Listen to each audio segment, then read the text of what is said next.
Hey guys, it has been a hell of a long journey getting to this point, but the final dyno numbers are in and I'm ready to share. All of that and more coming up next, so stick around.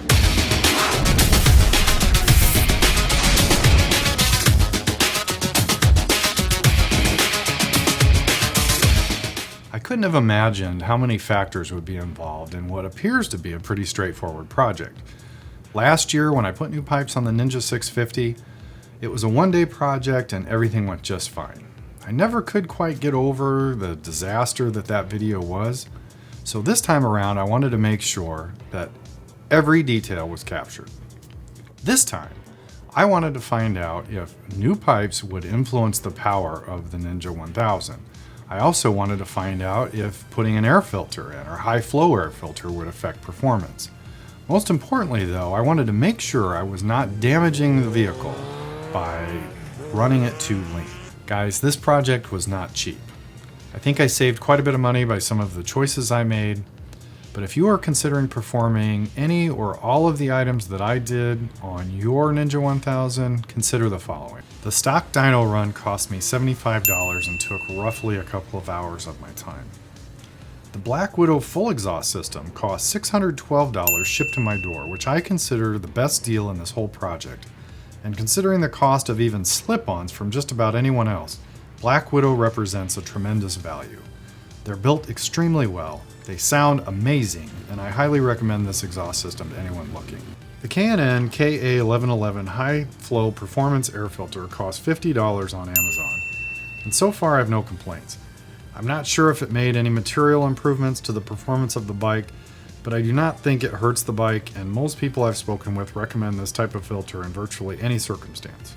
The ECU programming at Two Wheel Dynoworks cost me $315, but I also spent around $100 to ship them the ECU. They did cover the cost of shipping it back to me, and my experience with them was very good.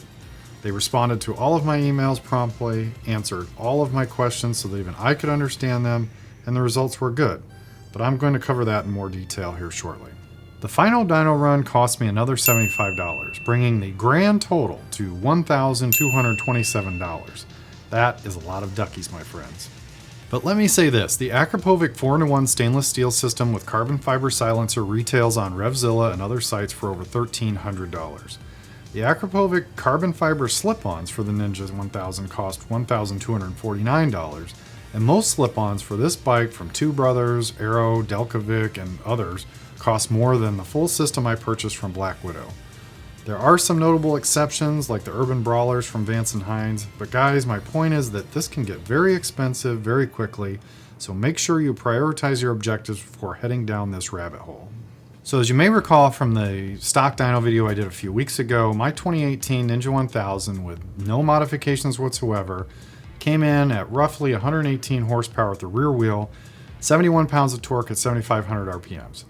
Now, these are not terrible numbers to me, but through a number of conversations that I've seen on the forums, it appears the 2017 and 2018 model years may be a little bit down on power compared to 2016 and previous generations.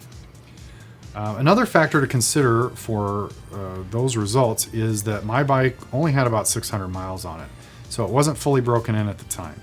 Now, I'm not sure how much that matters, but I want to make sure I'm transparent so you have all of the facts when you consider the results. It's my understanding that 2016 and earlier models came in at roughly 123 to 125 horsepower stock. So take it for what it's worth, guys.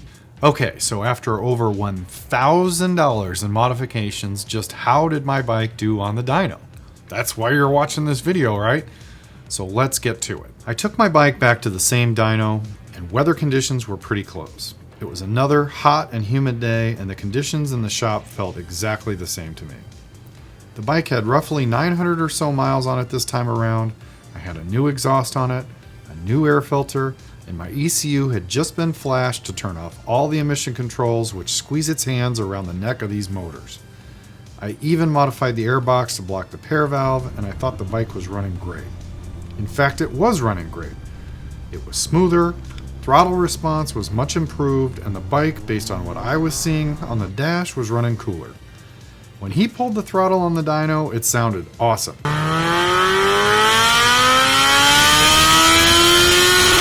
It was like it was gonna pull right off the platform and just take off. But then I saw the numbers. The bike turned in a paltry 123 horsepower at the rear wheel and 72 pounds of torque. What? What the f? I know. I couldn't believe it either. Surely something has to be wrong with these numbers. Honestly, guys, the only thing I can do at this point is speculate, and that's exactly what I'm going to do right now. Ooh, yeah. Okay, let me start by saying that I realize that any speculation I do going forward in this video is basically me just rationalizing the results. I understand that, but I'm not an expert in motorcycle engines or performance, so most of what I've found out through this process is just stuff I've read online or stuff that I've talked with others in forums or directly. So here's a few points I would make. The dyno itself could be off or particularly accurate depending on how you look at it. The truth of the matter is that the bike was evaluated on the same dyno, so the final numbers should be a true representation of the power the bike makes. Even if the numbers are wrong, the difference between the two runs should be correct. I also ran with the baffle in. It is my understanding that running without the baffle could have produced upwards of 5 additional horsepower. That would have been great, but that is not how I will run my bike, so to me that is like cheating just to make the numbers seem better.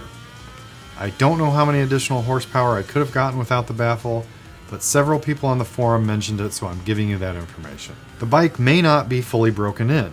Some people on the forum mentioned that I could expect to see a couple horsepower gain as the bike gets to be fully broken in. It's also possible that I didn't do something correctly.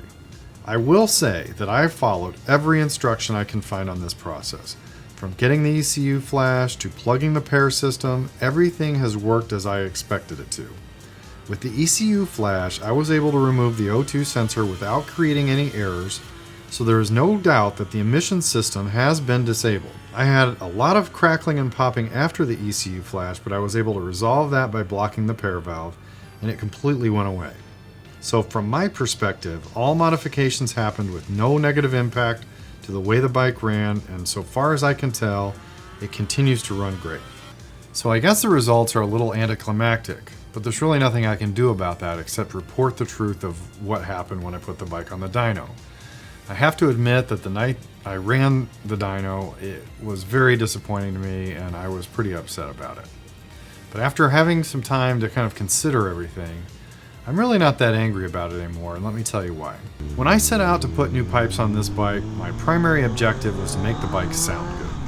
After all, the sound of the bike is a huge influence on my personal satisfaction riding a motorcycle. I also wanted to eliminate the left side exhaust, which to me gets in the way, and generally get rid of the bulkiness of the stock exhaust system, which adds a lot of weight to the bike. I wanted the new exhaust to complement the bike and look good. And finally, I wanted to make sure the bike was not running lean after replacing the stock exhaust. All of that was accomplished, and for that I couldn't be happier. While I didn't see any huge horsepower gains, I did in fact see gains. Had I ponied up the dollars for a full dyno tune, I most certainly would have seen better gains. But until I do that in the future, these results are what they are. So guys, what do you think? Should I be upset about this? Do you think the results should have been different? Do you think I did something wrong? I really can't wait to hear what you guys have to say about this, and I'm looking forward to the conversation that's going to ensue after this video drops. Standing out here yelling rabble, rabble, rabble isn't going to help anything. Rabble, rabble, rabble, rabble. Okay guys, that is the end of this video series. I wish I could have brought you a better result in the horsepower department at least, but it's much more important to me that I present the truth and you have some information that you can act on. In my next video, I'm going to step away from the drama of the exhaust system, as I have a couple of great accessories that are really going to clean up the rear end of my 2018 Ninja 1000. Make sure you subscribe and click that bell icon so you don't miss out on any future videos. Until next time guys, thank you for watching.